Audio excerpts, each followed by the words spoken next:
Hello, कैसे हैं आप लोग। कल हम लोगों ने क्या पढ़ाया था? हम लोगों ने संस्था और समिति के बारे में बताया है। समिति की परिभाषा क्या है, वो सब उस आधार पर संस्था की भी परिभाषा को हम लोग समझे। समिति क्या है? कहीं ना कहीं समिति भी संस्था के आधार का एक स्वरूप है। जब कोई एक मूर्त रूप होता है तो हम उसको समिति कहते हैं। जब उसकी कार्य प्रणाली होती है तब हम उसे संस्था के रूप में देखते हैं। जैसे सिंपल सा है, यदि हम देखें महाविद्यालय, महाविद्यालय का जो शिक्षण कार्य है, जो कार्य प्रणाली होती है वह कहलाती है संस्था, लेकिन जो उसका मूर्त रूप, जो उसकी बिल्डिंग दिखाई देती है, जो लोग रहते हैं, वो कहलाता है आपका समिति। ठीक उसी के आधार पर संस्था का हम लोगों ने कुछ कल फीचर्स पढ़े। संस्था का अर्थ, संस्था की कुछ परिभाषा, कुछ अपनी परिभाषा मिलाकर हम लोगों ने फाइनली एक संस्था के बारे में जानकारी हासिल की। आज हम लोग संस्था का विकास पढ़ेंगे। तो संस्था का विकास पढ़ने से पहले हम लोग संस्था को समझेंगे, संस्था है क्या। संस्था एक्चुअली है क्या? संस्था कार्य प्रणालियां हैं। कार्य प्रणाली जो समाज में मान्य होती है उसी को ही हम कार्य प्रणाली के आधार पर संस्था नाम देते हैं। ठीक है, ये संस्था का विकास हो गया। अब हम विकास को कैसे, एक संस्था जो होती है ना, जब भी कोई संस्था का निर्माण होगा वह एक बहुत धीमी प्रक्रिया के आधार पर होगी। बहुत तेजी से नहीं होती है कि बहुत तेजी के आधार पर होगी, वह बहुत धीमी प्रक्रिया के आधार पर होती है। जैसे आज हम संस्था का विकास पढ़ेंगे और संस्था से जुड़ी हुई कुछ बातें हम लोग देखेंगे। पहला क्या है? क्रिया। कोई भी व्यक्ति होता है, मान लो एक पर्सन है, कोई एक पर्सन है, वह कुछ क्रियाएं करेगा। क्रियाएं मतलब किसी प्रकार की क्रिया हो सकता है। रूटीन उसका सुबह उठना हो जाए, या फिर रात को देर से सोना होगा, या रात की प्रक्रिया कुछ होगी, कुछ भी ऐसी चीजें जो आप उनकी क्रियाएं मान सकते हैं। जब वो लगातार उस कार्य को करेगा तो वो उसकी आदत पर बदल जाएगी। मतलब जब हम क्रिया लगातार करते हैं, लगातार करते हैं, जैसे बहुत अच्छा सा एक उदाहरण के रूप में, आपके पास जब सबसे पहले पीपीटी आया हो, मान लो पीपीटी आया हो, या वो फोन आया हो, मान लो आपके पास कोई फोन आया हो, स्मार्टफोन आया हो, आपको टाइप करने में बड़ी दिक्कत होती है। जब आप उसमें अच्छे से आदत लेकर लगाते हैं, जब आप स्पीड से करते हैं, धीमे धीमे आपकी उंगलियां उसकी आदत ले लेती हैं और आदत के आधार पर तेज चलती है। तो मतलब कोई क्रिया करते हैं, क्रिया जब बार बार की जाती है तो वह कहलाती है आदत। अब आदत जब बन जाती है, एक व्यक्ति की नहीं, बहुत सारे लोगों की जब आदत बनती है तो वो कहलाती है जनरीति। और जब जनरीतियां क्या होती हैं? बाद में प्रथाएं। जनरीतियां प्रथाओं का रूप लेती हैं। पहले क्रिया, क्रिया से आदत, आदत से जनरीतियां, जनरीतियों से प्रथाएं। और इन प्रथाओं में कल्याण का भाव शामिल होता है जब, तो वो कहलाता है सीधे सीधे लोकाचार। मतलब जब प्रथाओं में क्या करते हैं, कल्याण का भाव हम जोड़ देते हैं तो कहलाता है लोकाचार। और लोकाचार क्या करता है, एक जब कोई विशिष्ट रूप लेता है, कोई एक विशिष्ट रूप लेता है, तो एक और ढांचे का निर्माण, तो ढांचे का एक निर्माण होता है। और इसी ढांचे के निर्माण के आधार पर हम कहते हैं कि ये संस्था का निर्माण हुआ। इसी के आधार पर संस्था का एक निर्माण हुआ। तो मतलब पहले क्रिया, क्रिया से आदत, और आदत के बाद से जनरीतियां, जनरीतियां के बाद से प्रथाएं, प्रथाएं में यदि कल्याण जुड़ जाता है तो वो कहलाता है लोकाचार। लोकाचार के बाद वह विशिष्ट रूप लेता है यदि लोकाचार, तो जो भी ढांचे का निर्माण होता है वही संस्था का निर्माण माना जाता है। इतनी लंबी प्रक्रिया, मतलब ये देखिए, ये इतनी लंबी प्रक्रिया के बाद जाके संस्था का निर्माण होता है। तो ऐसा नहीं है कि एक ही प्रक्रिया में, इसलिए जब एक लंबी प्रक्रिया होती है तो उस संस्था में बहुत सारे धीमे धीमे बदलाव आते हैं, और फाइनली किसी न किसी रूप में वह हर जगह आपको नियमों की श्रृंखला के रूप में देखने को मिलता है। ठीक है, ये हो गया आपका संस्था का विकास। क्लियर हो गया? नहीं समझ में आए तो आप उसको एक जो भी होगा आप चाहें तो मैसेज कर सकते हैं। ठीक है, यदि आपको डाउट लगता है, कुछ कमी होती है तो। अब हम वही चीज, सेम चीज समझते हैं संस्था के उद्विकास में। संस्था के उद्विकास में कैसे उद्विकास होता है? अब इसमें क्या है, संस्था के उद्विकास मतलब वो उसका विकास क्रमशः कैसे हो रहा है। एक विचार होगा, एक धारणा होगी जो हमने बोली आपको, वो कैसे बनती है, और उद्विकास कैसे हो रहा है। विचार या धारणा होगी, कोई भी विचार मन में आया कि परिवार के लिए एक बेहतर व्यवस्था होनी चाहिए, मान लीजिए एक विचार हो रहा है, तो क्या होनी चाहिए? विचार पहले आएगा, फिर वो क्या, सभी की लोगों की आदत पड़ जाएगी। जैसे विवाह एक समाज में आदत है कि आपको युवा के बाद परिवार बढ़ाने के लिए विवाह करना होगा। फिर नेक्स्ट क्या है? समूह की आदत। जब व्यक्ति की आदत बनेगी तो वो जाके क्या है, समूह की आदत और जनरीति बन जाएगी, प्रथा बन जाएगी, और वह रूढ़ि और लोकाचार का रूप ले लेगी। पहले विचार या धारणा, फिर व्यक्तिगत आदत, फिर समूह की आदत और जनरीति, फिर प्रथा, फिर रूढ़ी और लोकचार। उसके बाद आपका 2-3 स्टेप और होंगे। फिर उसके बाद ये है ढांचा, फिर आपको ढांचा देखने को मिलेगा और लास्ट में आपको संस्था का निर्माण देखने को मिल सकता है। ये हो गया आपका संस्था के विकास, उद्विकास के चरण। हमने सामान्य संस्था कैसे बनती है वो देखा, फिर उद्विकास के चरण देखे। फिर अब एग्जाम में आएगा कैसे, वो पूछ सकता है संस्था के उद्विकास के चरण। संस्था के जब उद्विकास के जो चरण होंगे, उस चरण में आप ध्यान से देखेंगे तो आपको एग्जाम में ऊपर नीचे कुछ चरण कर सकते हैं, लेकिन फाइनली जब आपको पहले से पता होगा तो आप उसको आंसर दे सकते हो। अब संस्था के महत्व की बात करें हम लोग, संस्था के महत्व क्या है?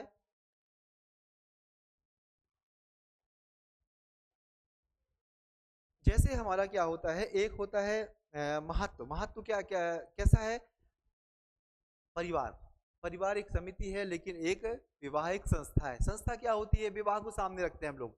मान लो विवाह में क्या क्या खूबी हो सकती है उस बात की बात करते हैं। मानवीय आवश्यकताओं की पूर्ति एवं कार्य की दिशा, ये भी तो परिवार विवाह में होता है ना। देखा है आपने कि परिवार बढ़ाने के लिए एक नियम विवाह की आवश्यकता पड़ती है जो समाज समाज में क्या स्वीकार्य होती है। तो यह मानवीय आवश्यकताओं की पूर्ति एवं कार्य की दिशा हो सकती है। मैकाइवर पेज कहते हैं कि सामाजिक संस्थाएं मनुष्य को पराजित करने के अपने अधिकार पर जीवित नहीं है, बल्कि केवल उनकी सेवा करने के लिए। मतलब कहने का तात्पर्य यह है कि जो संस्थाएं हैं वो मनुष्य की सेवा करने के लिए, मनुष्य की कार्यविधि को बाहर आगे बढ़ाने के लिए है, ना कि उस पे थोपने के लिए है। उस पे उसके आधार पर, इस आधार पर हम सोचते हैं कि हम किसी प्रकार से नियम थोप लेंगे या उससे ऊपर हो जाएगी संस्था। नहीं, मनुष्य से ऊपर नहीं, यही कह रहे हैं मैकाइवर एवं पेज। ठीक है, मानवीय आवश्यकताएं पहली हो गई। दूसरा क्या है? व्यक्ति के कार्य को सरल बनाती हैं। ये क्या करती हैं? व्यक्ति के कार्य को सरल बनाती है। जैसे हम मानवीय इच्छाएं हैं, मानवीय इच्छाएं हैं, शारीरिक इच्छाएं हैं, बहुत सारी ऐसी इच्छाएं हैं जिसके आधार पर समाज में स्वीकार क्या है? विवाह। यदि विवाह कर रहा है तो वो व्यक्ति के कार्य को सरल बनाती है, वो सर्वमान्य है, समाज के रूप में मान्य है। व्यवहारों में अनुरूपता, मतलब कहीं ना कहीं एक एक रूपता अनुरूपता आपको देखने को मिलेगी व्यवहार में। विवाह सभी करते हैं, मतलब यदि परिवार बढ़ाते हैं, यदि यौन इच्छाओं की पूर्ति करते हैं, तो वो व्यवहारों की अनुरूपता आपको देखने को मिलती है। वो कहाँ होती है? वो आपको देखने को मिलेगी विवाह के पश्चात। और विवाह क्या है? समाज में मान्य है। व्यवहारों पर नियंत्रण, ये व्यवहारों पर नियंत्रण भी करती है। क्यों करती है व्यवहारों पर नियंत्रण? कोई भी व्यवहार करेगा, व्यवहार यदि संस्था के रूप में हम सिंपल सा एक विवाह का रूप ले रहे हैं, तो विवाह क्या है? आपके व्यवहार को नियंत्रण कर रही है, क्योंकि आपका जो व्यवहार होगा समाज के अनुकूल होना चाहिए। सांस्कृतिक की वाहक, संस्कृति की वाहक, मतलब जो संस्कृति पुराने समय में चली आ रही है, प्राचीन समय में चली आ रही है कि परिवार को बढ़ाना है या यौन इच्छाओं की पूर्ति करनी है, या बहुत सारी सुरक्षा की भावना, बहुत सारी चीजें हैं, वो विवाह के आधार पर पूरी होती है। और यह संस्कृति जो प्राचीन समय से चली आ रही है वह देखने को आपको मिलेगी। नेक्स्ट है परिस्थिति एवं भूमिका का निर्धारण। मतलब जो परिस्थिति और भूमिका होगी वो भी आपको वहां पर देखने को मिलेगी। सभी की भूमिका अलग अलग है विवाह के आधार पर। ये पुरुष है, पुरुष का क्या है? सामान्य रूप से पहले वो बाहर जाके राजस्व या पैसे कमा के लाना। उसे जो महिलाएं होंगी वो क्या होंगी? बच्चे संभालना, बच्चे जन्म देना, उनका लालन पोषण करना और घर की देखरेख करना। सबकी परिस्थिति और भूमिका का भी निर्धारण देखने को उसमें मिलता है। फिर है सामाजिक परिवर्तन में सहायक। सामाजिक परिवर्तन में सहायक मतलब सोशल चेंज, जो भी परिवर्तन हो रहा है, सामाजिक परिवर्तन, उसमें आपको देखने को मिलेगा कि ये संस्था कैसे सामाजिक परिवर्तन में सहायक है। सामाजिक परिवर्तन क्या होता है? बहुत सारे आज की विवाह की प्रकृति बदल रही है, और इस विवाह के आधार पर भी आप देखोगे बहुत सारा परिवर्तन ऐसा होता है जो समाज में स्वीकार धीमे धीमे हो रहा है। जैसे हम प्रेम विवाह की बात कर रहे हैं, यह विवाह के स्वरूप है। पहले बहुत सारे स्वरूप होते थे, 1 से 8 तक होते थे, लेकिन कुछ परिवर्तन आने लगा, सामाजिक परिवर्तन होने लगा, तो कुछ ही विवाह आज के समय में स्वीकार्य है। ठीक है, अब समिति एवं समिति एवं संरचना में अंतर। ये क्या है? समिति। समिति क्या होती है? यदि हम इन दोनों में अंतर करें, समिति क्या होती है और संस्था क्या होती है, हालांकि इसका अंतर हम लोगों ने पहले पढ़ लिया है, लेकिन हम फिर से इसकी बात को करने की कोशिश करते हैं। पहला क्या है, व्यक्तियों का संगठित समूह। समिति क्या होती है, समिति पहले क्या होती है, व्यक्तियों का समूह होती है, जबकि संस्था क्या होती है, नियमों और कार्य प्रणाली की व्यवस्था होती है। बहुत बेसिक अंतर है, समिति और संस्था में क्या डिफरेंस है। व्यक्तियों का संगठित समूह मतलब एक संगठित समूह है, समिति और नियम और कार्य प्रणाली जो होती है उसे संस्था कहते हैं। अब नेक्स्ट अंतर क्या है, मूर्त। देखो जब समूह होगा तो दिखाई देगा हमको, लेकिन जो नियम होंगे वो हमको दिखाई नहीं देंगे, मतलब अमूर्त होगा। तो संस्था कैसी होती है, अमूर्त होती है, और समिति कैसी है, मूर्त होती है। और ये समिति क्या होती है, स्थापित की जाती है, मतलब जब आपकी कोई उद्देश्य होता है, कोई आपका कार्य होता है, स्वार्थ होता है, तो आपको क्या होता है, स्थापित करनी पड़ती है समिति। समिति से तात्पर्य होता है कोई विशेष उद्देश्य हमारा है और फाइनली हमको वो उद्देश्य की पूर्ति करनी है, तो हमको समिति की स्थापना करनी पड़ेगी। लेकिन संस्था का स्वतः विकास है, हमको जब धीमे धीमे आवश्यकताएं महसूस होती हैं तो इसका विकास बहुत समय में बाद होता है। जैसे हमने बताया कि आप क्रिया होगी, फिर उसकी वो आदत बनेगी, फिर जनरीतियां होंगी, प्रथाएं होंगी, फिर कल्याण की भावना, मतलब एक एक स्टेप बाय स्टेप उसका विकास देखने को मिलता है। ये अस्थायी होती है समिति, बल्कि ज्यादा स्थायी होती है। समिति क्या होती है, जब हमारी आवश्यकता पूरी हो जाती है तो समिति खत्म हो जाती है। लेकिन संस्था क्या होती है, संस्था ज्यादा स्थायी होती है इस समिति की अपेक्षा। एक नाम होता है, समिति का एक नाम है, लेकिन इसमें क्या है, एक प्रतीक है। प्रतीक जैसे आप विवाह की बात कर, हम बार बार विवाह का एग्जाम्पल क्यों ले रहे हैं, क्योंकि इसके आधार पर आप ये समझ पाएंगे कि जो विवाह का एग्जाम्पल है उसमें सिंदूर और मंगलसूत्र ये सब आपको देखने को मिलेगा। ठीक है, व्यक्तिगत हित और कल्याण, एक सामूहिक कल्याण। ठीक है, इसमें क्या होता है, समिति में व्यक्तिगत हित होता है, हमारा हित है, हमारा कल्याण है, और इसमें क्या सामूहिक कल्याण की भावना देखने को मिलेगी इस संस्था में। ठीक है, ये बेसिक अंतर है, ये हमने आपको बताए भी थे।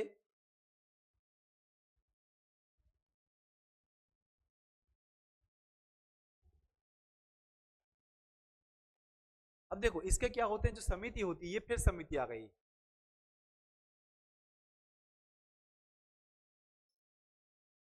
समिति हो गई, ये संस्था हो गई। ठीक है, ये समिति में क्या होगा, इसके लिखित नियम होते हैं, जब भी कोई समिति का निर्माण होता है इसके नियम आपको लिखित देखने को मिलेंगे, जबकि जो इसके क्या होते हैं, अलिखित नियम होते हैं। जो संस्था होती है उसके लिखित आपको लिखित नियम देखने को नहीं मिलेंगे। समिति क्या होती है, नियंत्रक शक्ति कम होती है, मतलब कंट्रोलिंग जो पावर होती है इसमें समिति में आपको कम देखने को मिलेगी, जबकि संस्था में यह पावर आपको ज्यादा देखने को मिलेगा। क्यों ज्यादा इसी देखने को मिलेगा यहाँ पर, क्योंकि यह समाज में सर्व रूप से मान्य है, समाज में स्थायी रूप से कहीं आपको देखने को मिलता ही मिलता है। ठीक है, फिर क्या है, विशेष हितों का, विशेष हितों या उद्देश्यों के लिए समिति का निर्माण होता है, जबकि संस्था के सामान्य अलौकिक आवश्यकताओं की हित आवश्यकताओं के लिए पूर्ति हेतु संस्था का निर्माण होता है। विशेष हित क्या होते हैं, जैसे कोई भी विशेष हित है, मान लीजिए कोई कार्य करना है, वो कार्य जैसा भी पूरा होगा उस कार्य के पश्चात समिति समाप्त हो जाएगी। लेकिन संस्था क्या होती है, सामान्य, मतलब परिवार बढ़ाना, परिवार का निर्माण करना, बच्चों को जन्म देना, ये सब संस्था का उद्देश्य होता है। समिति हेतु संस्था आवश्यक है।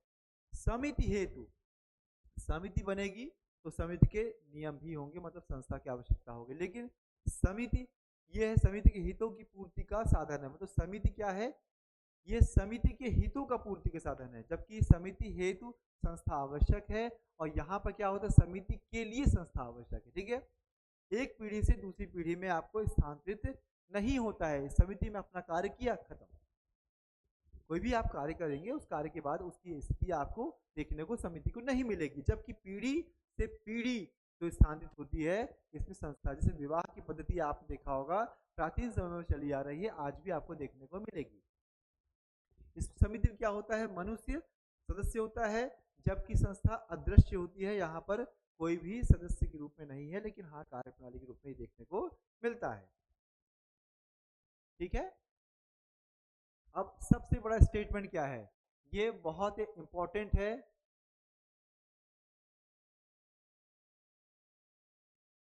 हम समितियों के सदस्य होते हैं, संस्थाओं के नहीं। मैकाइवर और पेज कहते हैं कि समितियों के सदस्य होते हैं, ना कि संस्थाओं के। ये बहुत इंपॉर्टेंट है, इस स्टेटमेंट को याद रख लीजिएगा, एग्जाम में आपको कई बार पूछने को देखने को मिलेगा। ठीक है, महाविद्यालय एक समिति है भी है और संस्था भी। क्यों?